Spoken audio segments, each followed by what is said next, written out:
Oui, la deuxième chose que je voulais aborder, c'est voilà, c'est qu'en fait le processus qui a permis le refoulement de l'inceste à partir de l'écriture, ça s'est fait de manière douloureuse et conflictuelle, hein. Il y a qu'à voir, je pense que quelque chose qui illustre vraiment le caractère douloureux et conflictuel, c'est tous les délires de violence qu'on a dans la Bible, toutes les contradictions qu'on a dans la Bible, qui sont un peu, parce que la Bible, c'est un petit peu l'expression de ce passage d'un polythéisme qui vivait dans l'inceste à un monothéisme qui avait interdit l'inceste, hein. J'en ai souvent parlé, mais par exemple Abraham et sa femme Sarah vivaient dans l'inceste, hein. Je lisais encore un article, par exemple, que Abraham avait été un peu le proxénète de sa femme, c'est-à-dire que qu'il avait par deux fois donné sa femme en pâture, entre guillemets, sa femme Sarah, qui avait voilà, il avait donné sa femme Sarah au pharaon et puis à un autre dieu, un autre roi, quoi. Donc voilà, et puis voilà, une fois de plus, énormément de contradictions, quoi, dans ce passage du polythéisme au monothéisme, avec en parallèle le passage du monothéisme, de l'inceste à l'interdit d'inceste, quoi. Une autre manière d'illustrer les choses, c'est de dire que Abraham et sa sœur Sarah vivaient dans l'inceste, hein. Les deux ont le même père, Terah. Enfin voilà. Donc, pour revenir un petit peu, je pense que c'est, en tout cas voilà, je pense que la Bible, c'est vraiment l'expression même que le passage du polythéisme au monothéisme, qui s'est accompagné d'un passage de l'inceste des pharaons vers un interdit de l'inceste dans le monothéisme, tout ça s'est fait de manière douloureuse et conflictuelle. Et une fois de plus, hein, la Bible, hein, avant les évangiles, hein, le premier texte de la Bible, toute la violence qu'on peut y lire, je pense que c'est la violence qu'on peut lire dans la Bible, je pense que c'est illustratif de toute la violence des conflits inconscients qui ont accompagné le passage de l'inceste, une fois de plus, du polythéisme des pharaons vers le monothéisme d'Abraham, avec une culture de l'inceste, notamment des pharaons, vers une interdit de l'inceste au niveau de la culture du monothéisme. Voilà. Et je pense que tout ça s'est mal passé. Et comme je disais dans la vidéo précédente, je pense que l'arrivée de l'écriture a été l'origine de ce passage du polythéisme vers le monothéisme, ainsi que de l'inceste des pharaons vers l'interdit de l'inceste. C'est l'écriture. L'écriture qui, par toutes les connaissances qu'elle a apportées, a nécessité qu'il y ait des modifications culturelles pour absorber cette augmentation des connaissances. Et la seule manière d'absorber les connaissances était que les individus sortent de l'endogamie de l'inceste pour aller vers l'exogamie, parce que l'exogamie permet une ouverture culturelle qui permet d'absorber toutes les connaissances générées par l'arrivée de l'écriture. Alors pourquoi tout ça s'est passé de manière douloureuse ? Je pense qu'il faut bien partir du principe que avant que l'écriture arrive, les individus étaient dans une forme d'état stable. Ils vivaient dans l'inceste. Et l'inceste était une forme d'équilibre psychique, même si ça nous paraît aujourd'hui étonnant. Mais l'arrivée de l'écriture est venue un petit peu...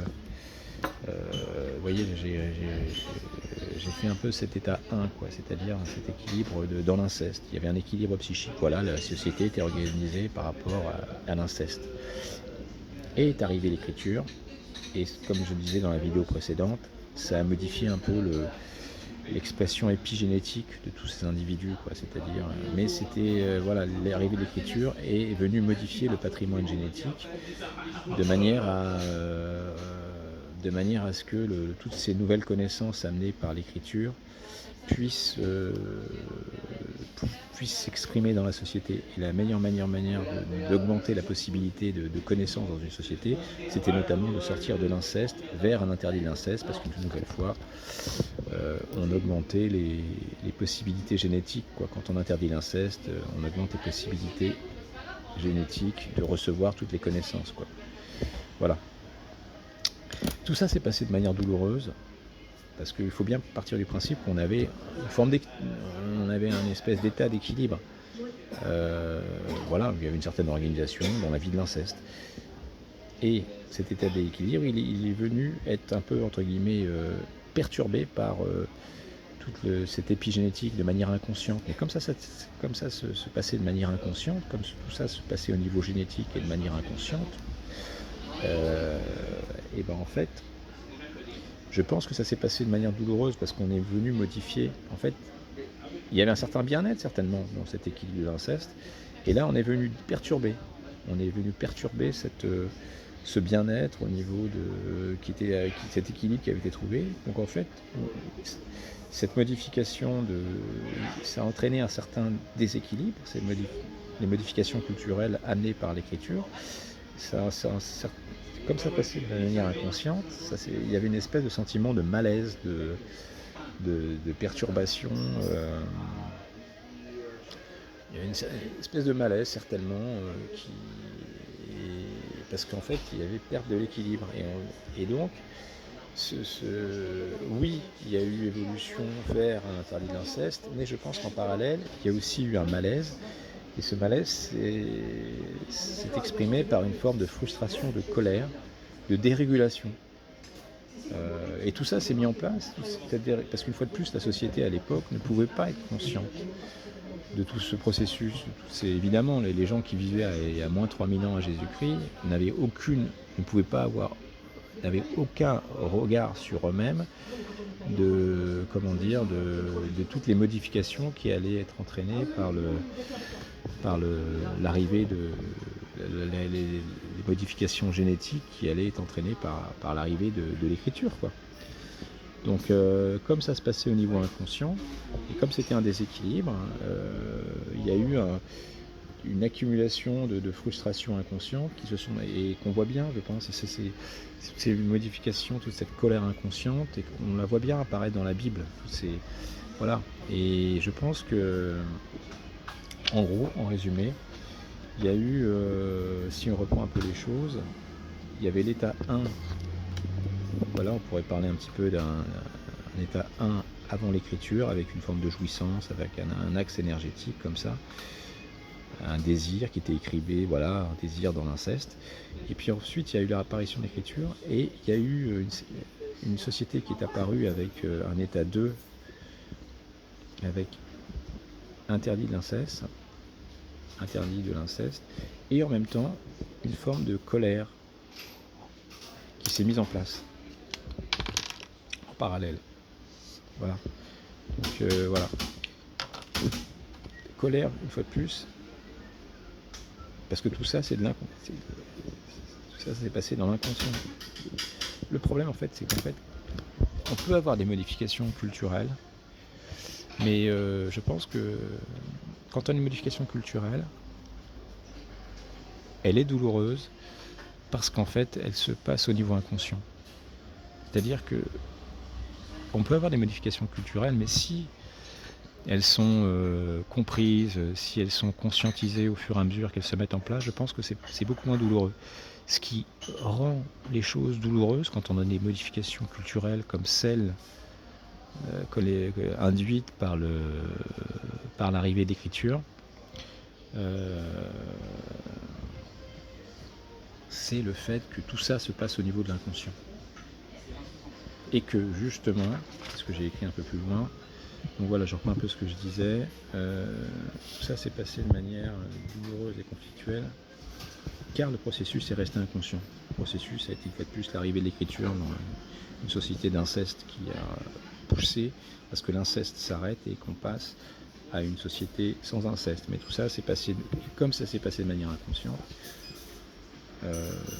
il y a eu, en parallèle de la perte d'équilibre qu'il y avait dans l'inceste, cette perte d'équilibre s'est fait de manière frustrante.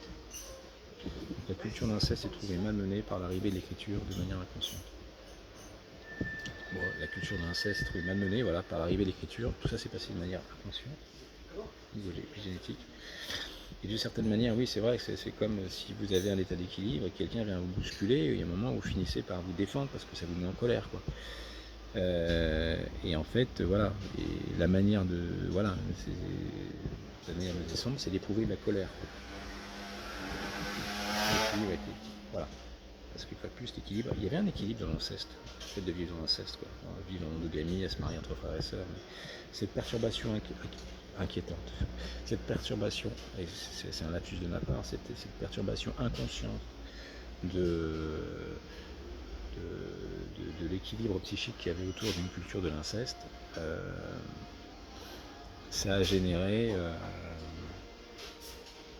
de la frustration, quoi. Et je pense que c'est cette frustration qu'on retrouve une fois de plus cette colère qu'on retrouve dans la Bible, parce qu'une fois de plus, je pense que la Bible, c'est vraiment l'illustration du passage de l'inceste à l'interdit de l'inceste. Voilà. Cette période, quoi. C'est vraiment l'arrivée de l'écriture dans la culture humaine pré-biblique, la culture humaine avant l'apparition du judaïsme, pré-biblique, qui a entraîné voilà.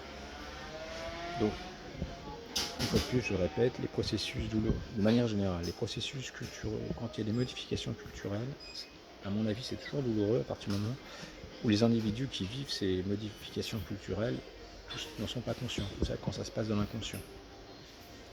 Parce qu'en fait, tout ce qui se passe, quand il y a des modifications culturelles, d'un équilibre culturel qui se met en place, quand ça se met en place de manière inconsciente, surtout quand ça touche des organisations, des équilibres qui touchent l'organisation sexuelle, libidinale, ça crée de la frustration. Voilà, la frustration, la colère se met en place parce que les mouvements pulsionnels, une fois de plus, les mouvements pulsionnels de l'équilibre, notamment l'équilibre de l'inceste, sont malmenés par la pression culturelle, quoi. Et à partir du moment où on commence à prendre conscience de tout ça, de ce qui s'est passé, alors la douleur disparaît.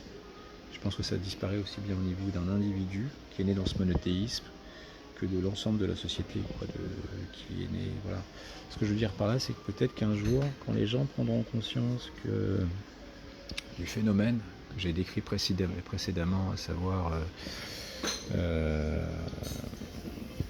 que c'est l'écriture, voilà, on est passé d'une société d'inceste une nouvelle fois, vers moins 3000 ans avant Jésus-Christ, l'arrivée de l'écriture et arrêt de l'inceste suite à l'arrivée de l'écriture. Voilà. Pour augmenter l'ouverture culturelle. Une fois que ce schéma sera proposé, peut-être intégré au niveau de la population, parce qu'on est dans une société frustrée aujourd'hui, une société de colère, notamment il y a beaucoup de colère dans le monothéisme, et il est possible qu'un jour, quand la société monothéiste aura pris conscience de ce processus, de l'origine de sa colère, pourquoi la société monothéiste est tellement en colère, tellement envahie par des crimes, par de la pédophilie, par des guerres, parce qu'en fait, quand elle aura pris conscience que c'est l'écriture, tout ce processus inceste, écriture, interdit de l'inceste, peut-être que ça permettra de lever. D'ailleurs, je m'inclus tout à fait dans les individus issus de ce monothéisme. Peut-être que beaucoup de mes frustrations personnelles vont disparaître à partir du moment où je partage cette hypothèse sur l'espace quantique, quoi. C'est possible.